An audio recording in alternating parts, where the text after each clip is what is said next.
Zion விசுவாச தேவாலயம் வழங்கும் ஜீவக்குரல். சீட் டைம் அண்ட் ஹார்வெஸ்ட், விதைப்பும் அறுவடையும். நம்முடைய வாழ்க்கையை நாம் என்ன செய்கிறோம்?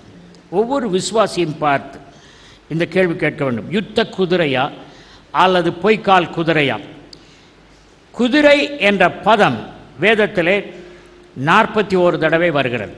குதிரைகள் என்ற பதம் வேதம் முழுவதிலும் 151 தடவை வருகிறது. Horse comes 41 times, horses comes 151 times. Most of the time when the word horse comes, it speaks about war horse. பெரும்பாலான நேரத்தில் குதிரை என்று வந்தால் அது யுத்த குதிரையை தான் குறிக்கிறது. குதிரை. எரேமியா தீர்க்கதரிசன புத்தகம் 12ஆம் அதிகாரம் 5ஆம் வசனம். நீ காலாட்களோடே ஓடும் போதே உன்னை இளைக்க பண்ணினார்களானால் குதிரைகளோடே எப்படி சேர்ந்து ஓடுவாய்? ஒருத்தன் ரன்னர் ஓடிக்கிட்டு இருக்கான், அவனோட நீங்கள் ஓடணும். அவன் கூட ஓடும்போதே மூச்சு வாங்குச்சுன்னா இன்னும் கொஞ்ச நாளில் வேகமாக ஓடணும். குதிரை வேகத்தில் ஓடணும்.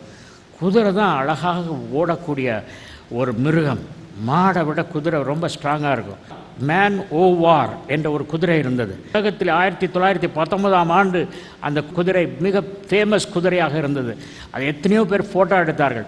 ஒருவன் பெரிய பணக்காரன் அந்த குதிரை சொந்தக்காரனிடத்தில் இந்த குதிரையை நான் விலைக்கு வாங்க விரும்புகிறேன், இந்த பிளாங்க் செக் தருகிறேன், எவ்வளோ வேணாலும் பணத்தை நிரப்பிக்கொள் என்று சொன்னார். ஆனால் அவன் சொன்னான், முதல்ல போய் நெப்போலியன் கல்லறையில் போய் அவனுடைய சடலத்தை எடுத்துக்கொண்டு வா, ரெண்டாவது இந்தியாவுக்கு போய் தாஜ்மஹாலை விலைக்கு வாங்கி கொண்டு வா, அதுக்கப்புறம் என் குதிரை என்ன விலை என்று சொல்கிறேன் என்று சொன்னார். அவ்வளோ ஃபேமஸ் குதிரை. அதை குதிரையை பற்றி எத்தனையோ புத்தகங்கள் எழுதினார்கள். அதனுடைய ஆரம்ப விலை $5,000 அந்த காலத்தில் 1990. கர்த்தருக்குள் அன்பானவர்களே, நாம் குதிரை என்று ஒப்பிடப்பட்டிருக்கிறோம். அங்கே உன்னத பாட்டின் புத்தகம் 1ஆம் அதிகாரம் 9ஆம் வசனத்திலே, என் பிரியமே, பார்வோனுடைய ரதங்களில் பூண்டிருக்கிற பரிகள் பவுஞ்சுக்கு உன்னை ஒப்பிடுகிறேன். பார்வோன் ரதங்களில் பூட்டப்பட்டிருக்கின்ற பெண் புறவிக்கு, புறவி என்றால் செந்தமிழில் குதிரை, பெண் குதிரைக்கு உன்னை ஒப்பிடுகிறேன். மணவாட்டியை அங்கே சாலமோன் ராஜா பெண் குதிரைக்கு ஒப்பிட்டு சொல்கிறார். அப்போ நம்மெல்லாம் கிறிஸ்துவின் மணவாட்டி, குதிரைகள். குதிரையை போல் ஓட வேண்டும். எதற்கு? நம்முடைய வயத்துக்கு சம்பாதிப்பதற்கு மாத்திரமல்ல, ஆண்டவருடைய ஊழியத்திற்காக உழைப்பதற்காக அப்படி குதிரையோடு ஓட வேண்டும். உங்களுக்காகவே சுயநலமாய் முழு வாழ்க்கையும் வாழ்கிறீர்களோ? கர்த்தராய் இயேசு கிறிஸ்துவுக்கு எத்தனை சதவீதம் உங்கள் வாழ்க்கை அப்ரூவ் பண்ணக்கூடியதாக, கர்த்தரால் ரசிக்கக்கூடியதாக, இவர் என்னுடைய நேசகுமாரன், இவள் என் நேசகுமாரத்தி என்னும் சொல்லும் அளவிற்கு உங்கள் வாழ்க்கை ஓடிக்கொண்டிருக்கிறது என்று நீங்கள் சிந்தித்து பாருங்கள். பொய் குதிரை. அது குதிரையை போல மூக்கு இருக்கும், கண் இருக்கும், காது இருக்கும், குதிரையை போல் எல்லாம் இருக்கும். In every form it is like a horse. ஆனால் கால் இருக்காது. அதுக்குள்ளே ஒரு மனுஷன் இருப்பான், அவன் காலில் தான் அது நடக்கும். அதுதான் பொய்க்கால் குதிரை. அதுக்கு கால் கிடையாது, மனுஷன் கால். அதே மாதிரி நிறையா ஷோ ஹார்ஸ் பார்க்குறதுக்கு கிறிஸ்தவர்கள், Christian name, but the demon is inside. அவங்க நடக்கும்போது அவங்க நடக்கலை, யார் நடக்குது? அதுக்குள்ளே இருக்கிற கால் நடக்குது. விளங்குதா? 1912ஆம் ஆண்டு உலகத்திலேயே மிகப்பெரிய கப்பலாகிய டைட்டானிக் முதல் பயணத்தை செய்ய புறப்பட்டது 1912. அப்பொழுது அந்த கப்பலில் பயணம் செய்வதற்கான டிக்கெட் தொகை மிகவும் அதிகமாக உயர்த்தி வைக்கப்பட்டது. நிறைய பேர் டிக்கெட் வாங்கினாங்க. அதில் ஸ்டூவர்ட் ஹால்டன் என்ற ஒரு பெரிய பணக்காரர், லண்டனில் உள்ள பணக்காரர் 2 டிக்கெட் எடுத்தார். அவருக்கும் அவர் மனைவிக்கும் டைட்டானிக் கப்பலில் முதல் தடவை பயணம் பண்ணுவதற்கு டிக்கெட் எடுத்தார். அந்த கப்பல் புறப்படுவதற்கு 1 வாரத்திற்கு முன்பு அவருடைய மனைவி மிகவும் சுகவீனமாக மாறிவிட்டார்கள். He admitted his wife in the hospital. ஆகவே பயணத்தை மேற்கொள்ள முடியவில்லை. ஆரம்ப காலத்தில் மனைவி சுகவீனமானோடனே என் பிளானெல்லாம் கெட்டு போச்சு அப்படின்னு ரொம்ப வருத்தப்பட்டவர். அந்த கப்பல் மூழ்கி நிறைய பேர் இறந்த உடனே ரொம்ப சந்தோஷப்பட்டு அந்த 2 டிக்கெட்டையும் ஃப்ரேம் பண்ணி கீழே எழுதியிருந்தார், testimony to the love of God, தேவனுடைய அன்பிற்கான சாட்சி என்ற வசனத்தை எழுதி ஃப்ரேம் பண்ணி ஹாலில் போட்டிருந்தார். எல்லோரும் வந்தோடனே, என்னங்க டிக்கெட்டை ஃப்ரேம் பண்ணி வச்சுருக்கீங்க? இதாங்க நான் டைட்டானிக்கில் போகிறதுக்கு புக் பண்ண டிக்கெட்டு. ஒய்ஃப் சோம்பலானதுனால நான் போக முடியலை. கர்த்தர் என்னை காப்பாற்றினார். இன்றைக்கி நாங்கள் உயிரோடு இருக்கோம். இது தேவனுடைய அன்பு அப்படின்னு எழுதி வச்சுருக்கேன் அப்படின்னாரு. உடனே அந்த ஆள் கொஞ்ச நேரம் பார்த்தேன். அந்த டைட்டானிக் கப்பலை பற்றி நானும் படிச்சிருக்கேன், நான் ஒன்று சொல்ல விரும்புகிறேன், அந்த கதையும் கேளுங்க அப்படின்னாரு. கிளாஸ்கோங்க பட்டணத்தில் ஒரு வல்லமையான ஊழியக்காரர் இருந்தார். அவர் அமெரிக்க ஐக்கிய நாட்டுக்கு பயணம் செய்வதற்கு முன்பாக அந்த கப்பலில் டிக்கெட் எடுத்து போனார். அவர் பேர் மிஸ்டர் ஹார்ப்பர், HARPER. அந்த கப்பல் அப்படியே உடைய ஆரம்பித்த சமயத்தில் அங்கே எல்லாரும் அங்கங்கும் ஓடிக்கொண்டிருக்கும் பொழுது எல்லாரையும் பார்த்து, கர்த்தராகிய இயேசு கிறிஸ்துவை கடைசி நிமிடத்தில் நீங்கள் ஏற்றுக்கொள்ளுங்கள், ஏற்றுக்கொண்டால் பரலோகம் போவீர்கள். தண்ணீருக்குள் நீங்கள் போகலாம், ஆனால் பரலோகம் நரகம் என்று 2 இருக்கிறது. அதில் நீங்கள் பரலோகம் செல்ல வேண்டுமென்றால் இயேசு கிறிஸ்துவை ஏற்றுக்கொள்ள வேண்டும் என்று எல்லாருக்கும் அந்த நேரத்தில் கடைசி சில நிமிடங்களில் பிரசங்கம் செய்தார். அங்கே ஒருவர் அவருக்கு லைஃப் பெல்ட் கொடுத்தாரு. அந்த லைஃப் பெல்ட்டை போட்டுட்டு இருந்தால் தண்ணியில் மிதக்கலாம், சேவிங் டீம் காப்பாற்ற வாய்ப்பு இருக்கிறது. அந்த நேரத்தில் அந்த லைஃப் பெல்ட்டை நான் செத்தா பரவாயில்ல, அந்த மனுஷன் வயசானவனாக இருக்கான், ஐயா இந்த பெல்ட்டை நீங்களே வச்சுக்கோங்க அப்படின்னு கொடுத்தாரு. கொடுத்துட்டு கடைசி நேரத்தில் எத்தனை பேருக்கு சாட்சி சொல்ல முடியுமோ சாட்சி சொல்லி தனக்கு காப்பாற்றுவதற்காக கொடுக்கப்பட்ட அந்த லைஃப் பெல்ட்டையும் அவனுக்கு இன்னொருத்தர் கொடுத்துட்டு அவர் இறந்து போயிட்டார். அப்போ கேட்டார், இந்த ஹார்ப்பரை விட தேவன் உங்களை அதிகமாய் நேசிக்கிறார் என்று நினைக்கிறீர்களா என்று கேட்டார். இவர் செத்து போனார். ஆனால் கடைசி 30 நிமிடம் he used his entire life for saving souls. நான் அந்த டிக்கெட்டில் எழுதியிருக்க வசனத்தை அழிச்சிடுறேன், என்ன போடணும் இதுக்கு பதிலாக அப்படின்னாரு. தேவனுடைய திட்டத்தை அறியக்கூடிய மனுஷன் யார்?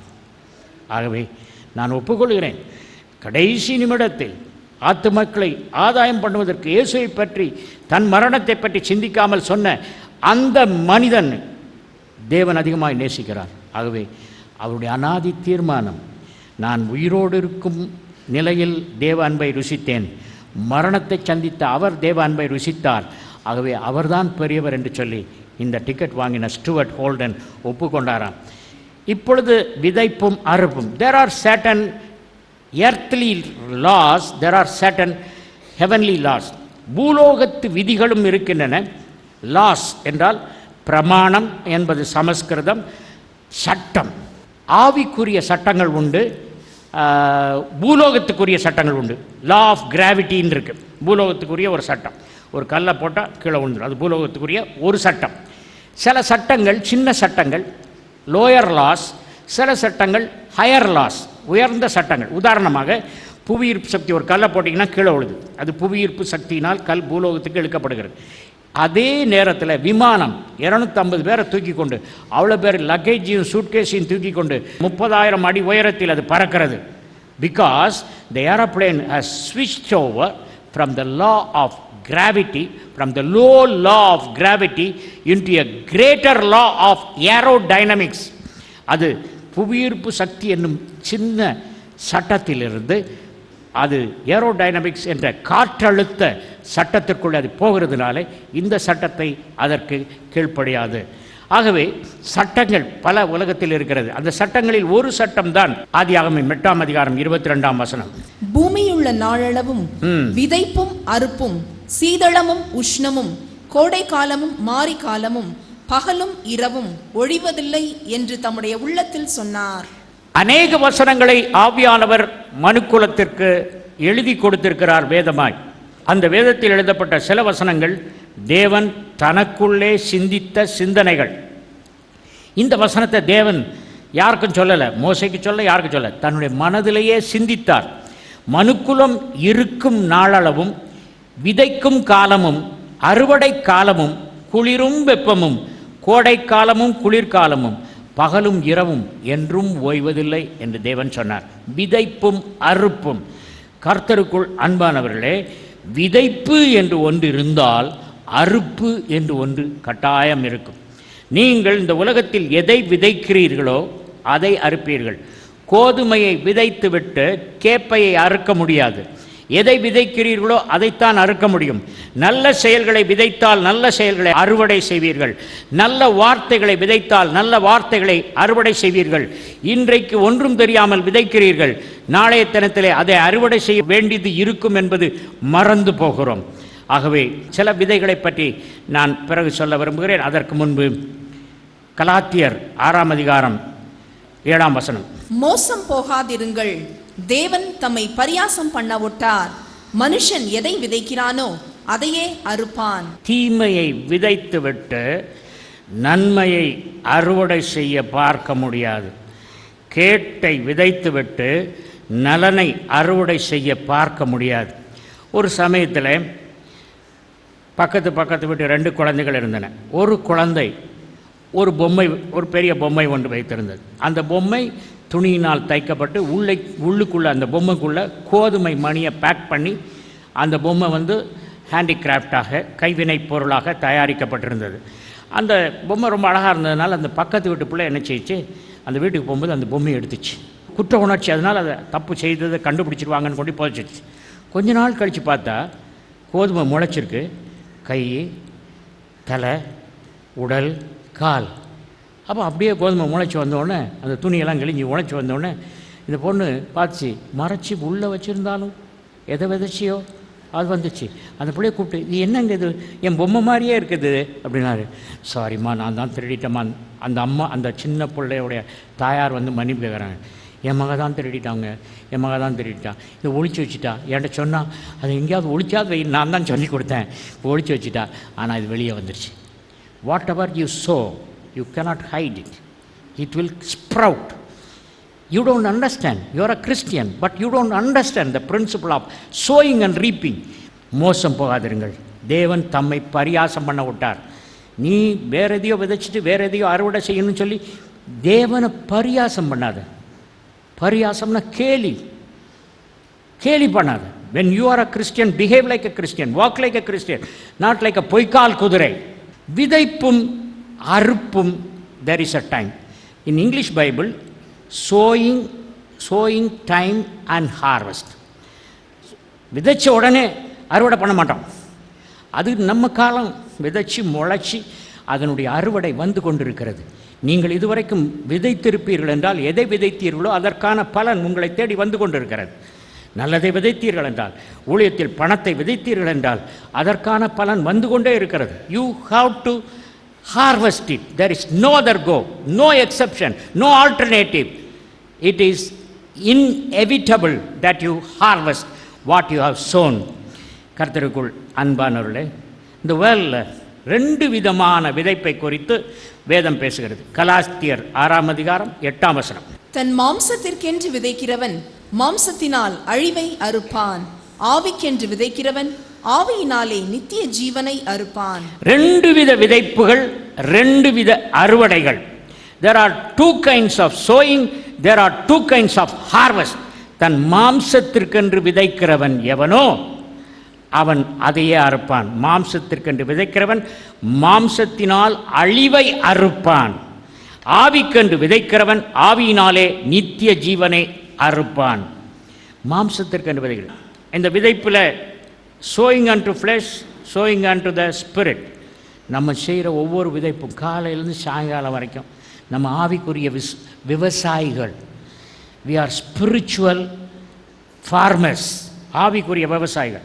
ஆகவே நம்ம பேசுகிற வார்த்தை, செய்கிற கிரியை எல்லாம் கர்த்தரை கனப்படுத்துகிறதாக ஆவிக்குரியதாக இருக்கணும். faith is a law, as gravity is a law, as aerodynamics is a superior law, faith is a superior law. நாம் வாசிப்போமாக ரோமர் 3:27. இப்படி இருக்க மேன்மை பாராட்டல் எங்கே? அது நீக்கப்பட்டதே. எந்த பிரமாணத்தினாலே? கிரியா பிரமாணத்தினாலேயா அல்ல விசுவாச பிரமாணத்தினாலேயே? கிரியா பிரமாணம், விசுவாச பிரமாணம். the law of works, கிரியை பிரமாணம். அதாவது கிரியா பிரமாணம்னா law of works. அது என்னதுன்னா, நான் நல்லவனாக நடந்து இதை செய்து அந்த மீட்டிங் நடத்தி இந்த இது பண்ணி நான் இதெல்லாம் செய்கிறதுனால I get the favour of God, I am super Christian. This is law of works. அதுக்கப்புறம் law of faith. Faith is the highest heavenly law. உலகத்தின் சட்டங்களிலெல்லாம் விசுவாசம் என்பது மிக உயர்ந்த ஒரு சட்டம். கடுகளவு விசுவாசம் இருந்தால் காட்டத்தி மரத்தை பார்த்து பெயர்ந்து சமுத்திரத்திலே போய் நடப்படுவாயாக என்று நடப்படும். What is involved? அவர் சொன்னார் கடுகளவு விசுவாசம். விசுவாசம் எப்படி வருது? Faith cometh by hearing, hearing of the word of God. விசுவாசமானது கேள்வியினாலே வரும். ஏன் விசுவாசமானது கேள்வியினாலே வரும் அப்படின்னு சொன்னாங்கன்னா, கேள்வினால காதில் கேட்கறதுனால விசுவாசம் வரும்னு சொல்லியிருக்கு. ஏன் அப்படி சொல்லியிருக்குன்னா, அந்த காலத்தில் புத்தக சுருள் தான் இருந்தது, புக்கு கிடையாது, பைபிள் புக் கிடையாது. புத்தக சுருள் ரொம்ப காஸ்ட்லி. எல்லார்ட்டையும் புத்தக சுருள் வாங்க முடியாது, பைபிள் சுருள் வாங்க முடியாது. அதனால் கோயிலில் போய் அந்த சுருளை விரித்து பிரசங்கியார் வாசிக்கிறது தான் கேட்க முடியும். ஆண்டவருடைய வசனம் வாசிக்கப்பட்டதைத்தான் அந்த காலத்து மக்கள் கேட்டார்கள். ஏனென்றால் எல்லாருக்கும் இன்று உள்ளது போல் வேதம் கிடையாது. ஆகவே விசுவாசம் கேள்வியினால் வரும் என்று சொல்லப்பட்டது. ஆனால் இப்போ நமக்கு விசுவாசம் வாசிப்பதினால் வரும், விசுவாசம் பயிற்சி செய்வதனால் வரும். கடுகளவு விசுவாசம் இருந்தால் ஆண்டவர் என்ன சொன்னார்? மலையை பெயர்க்க முடியும் என்று சொன்னார். கர்த்தருக்குள் அன்பானவர்களே, நம்ம இவ்வளோ வருஷம் கிறிஸ்தவங்களாக இருக்கும், கடவுளோ விசுவாசம் இருக்கா? அதோட கொத்தமல்லி அளவு இருக்குதா? எலுமிச்சம்பழம் அளவு இருக்குதா? தேங்காய் அளவு இருக்குதா? ஃபுட்பால் அளவு இருக்குதா? இருக்குது. எனக்கு வந்து என்ன பயங்கரமான நோய்கள்லாம் ஐ ஓவர்கேம் வித் லா ஆஃப் ஃபெய்த், விசுவாசம் என்னும் சட்டம். இந்த விசுவாசம் என்னும் சட்டத்தை நாம் பயன்படுத்துகிறதில்லை. திட்டம் போட்டு தான் இந்த விசுவாசங்கிற சட்டத்தை நம்ம பயன்படுத்த முடியும். அதுக்கப்புறம் இன்னொரு லா இருக்குது, the law of spirit of life in Christ Jesus. கிறிஸ்து இயேசுவிலே உள்ள ஆவியின் பிரமாணம். ரோமர் 8ஆம் அதிகாரம் 2ஆம் வசனம். கிறிஸ்து இயேசுவினாலே ஜீவனுடைய ஆவியின் பிரமாணம் என்னை பாவம் மரணம் என்பவைகளின் பிரமாணத்தினின்று விடுதலையாக்கிற்றே. The law of sin and death. law of sin and deathங்கிறது சின்ன லா, லோயர் லா. ஆனால் கிறிஸ்து இயேசுவினாலே ஜீவனுடைய ஆவியின் பிரமாணம், the law of the spirit of life in Christ Jesus is the highest law as equal to the faith law. விசுவாசத்தின் சட்டத்தை போல கிறிஸ்து இயேசுவினாலே ஜீவனுடைய ஆவியின் பிரமாணம், 2 லா. உலகத்து லா வந்து 2 இருக்கு. ஒன்று வந்து hypothesis. Hypothesis is not a law. Hypothesis is framed with limited unverified guess. அதாவது அது நிரூபிக்கப்படவில்லை. ஹைபாத்தசிஸ் என்பது நிரூபிக்கப்படவில்லை. குறைந்த அறிவினாலே மனிதன் நினைக்கும் காரியம் இப்படித்தான் இருக்கும்னு நினைக்கிறது hypothesis. when hypothesis is proved it becomes a law. அது சட்டமாக மாறுகிறது. ஆகவே சட்டம் என்பது சட்டம் தான். அது உலகத்தில் சட்டம் இருக்குது, அந்த சட்டத்தை மீறினா என்ன நடக்கும்? இப்போ என்ன செய்கிறாங்கன்னா, உலகத்தில் உள்ள மக்கள்லாம் 10 கட்டளை வேண்டாம், அதெல்லாம் பழைய ஏற்பாடு, இஸ்ரவேல் மக்களுக்கு கொடுக்கப்பட்டது, அது நமக்கு கிடையாது அப்படிங்கிற ஒரு பயங்கரமான ப்ரீச்சிங் உலகம் பூரா போய்ட்டுருக்கு. சரி, 10 கட்டளை வேண்டாம்ப்பா, கொலை செய்யாதிருப்பாயாக சொல்லியிருக்கு, நமக்கு வேண்டாம், போய் கொலை செய்ய. கவர்மெண்ட் விடுவானா உன்னையா? அடுத்த நாள் ஜெயிலுக்குள்ள இருப்பேன். உலகமே 10 கட்டளையை பின்பற்ற சொல்லுது, பொய் சொல்லாதிருப்பாயாக. 10 கட்டளை வேண்டாம், நான் பொய் சொல்லுவேன், சொல்லு. எங்கேயாவது பிடிப்பட்டனா கம்பி எண்ணிட்டு இருப்பேன். இதெல்லாம் சீடு அப்படின்னு சொன்னீங்கன்னா லூக்கா 8:11. அந்த ஊமையின் கருத்தாவது, விதை தேவனுடைய வசனம். தேவனுடைய வசனம் விதை. This is a packet of seeds. பிளாட்ஃபார்மில் பலவித அந்த செடி, பூச்செடி விதைகளை பேக்கெட்டில் போட்டு அந்த பூச்செடிகள் ஃபோட்டோவை பிரிண்ட் பண்ணி பேக்கெட்டாக சீடு வச்சுருப்பான். அதை நம்ம விலைக்கு வாங்கி போடுவோம். அதே மாதிரி this has got packet of heavenly seeds. விதைக்கிற விதைப்பும் அறுப்பும் உலகம் உள்ளளவும் இருக்கும். அப்போது எனக்கு நோய் வந்துச்சுன்னா, அவருடைய தழும்புகளினால் குணமானீர்கள். கர்த்தர் தமது வசனத்தை அனுப்பி அவர்களை குணப்படுத்தினால். himself took our infirmities and carried our diseases. அவர் நோய்களை தூக்கி சுமந்தார். அந்த சீடை எடுத்து என்னுடைய ஸ்பிரிட்டில் விதைக்கும் போது ஐ ஹார்வெஸ்ட் ஹீலிங். அதுக்கப்புறம் பொருளாதார தேவைகள். நம்ம ஐஸ்வர்யவான்களாக மாற்றும்படி ஆண்டவர் தரித்திரரானார். கழுதையின் மேல் பயணம் பண்ணினார். இரவல் வாங்கப்பட்ட கல்லறையில் வைக்கப்பட்டார். எதுக்கு? நம்மளை ஐஸ்வர்யவானாக மாற்றும்படி. பணம் தேவைதான், ஆனால் முதலாவது தேவனுடைய ராஜ்யத்தை தேடும் பொழுது அது தன்னால் உங்களுக்கு வந்து சேரும். 1 பேதுரு 1:23. அழிவுள்ள வித்தினாலே அல்ல, என்றென்றைக்கும் நிலைக்கிறதும் ஜீவன் உள்ளதுமான தேவ வசனமாகிய அழிவில்லாத வித்தினாலே மறுபடியும் ஜெனிப்பிக்கப்பட்டிருக்கிறீர்களே. சீட்ல 2 விதமான சீட். ஒன்று அழிவுள்ள வித்து, இது அழியாத வித்து, என்றுமே அழியாத வித்து. அதாவது என்றும் அழியாத வித்துன்னா அது என்னது? உலகத்தில் கூட பிரமிடில் கோதுமையெல்லாம் இருக்குது. அதை என்ன டெஸ்ட், எத்தனையோ நூற்றாண்டுகளுக்கு முன்பு பிரமிடில் வைக்கப்பட்ட கோதுமை இன்றைக்கும் இருக்குது. அதை எடுத்து நிலத்தில் விதைச்சாலும் அது முளையுது, ஜீவன். அதுவும் அழியா வித்து மாதிரி தான் இருக்குது.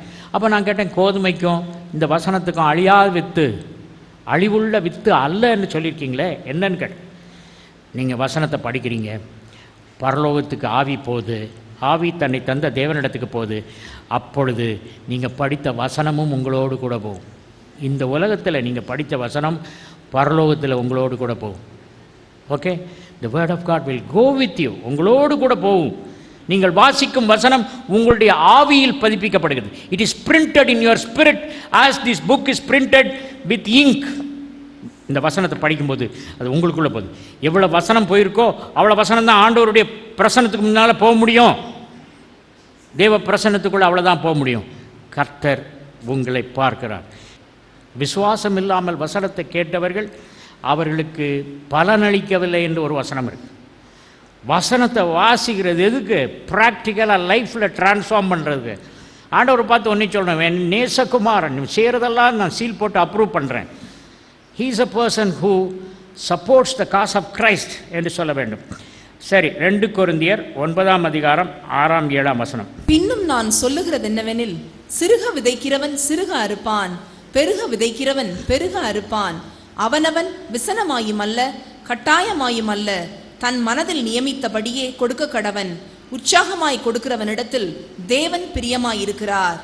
கட்டாயமாய் இல்லை, நான் சொல்ல கட்டாயம் கொடுங்கன்னு சொல்ல, கட்டாயமாயும் அல்ல, தன் மனதில் நியமித்தபடியே கொடுக்க கடவன்னு சொல்லிட்டு அடுத்து சொல்கிறார் பாருங்க, உற்சாகமாய் கொடுக்கிறவனிடத்தில் தேவன் பிரியமாய் இருக்கிறார்னு சொன்னால் அப்போ இந்த ரெண்டையும் கேன்சல் பண்ணிடுது. அது விசனமாயும் அல்ல, அவர் பிரியமாக இருக்கணுமானா விசனத்தெல்லாம் நீக்கிட்டு கொடுக்கணும்.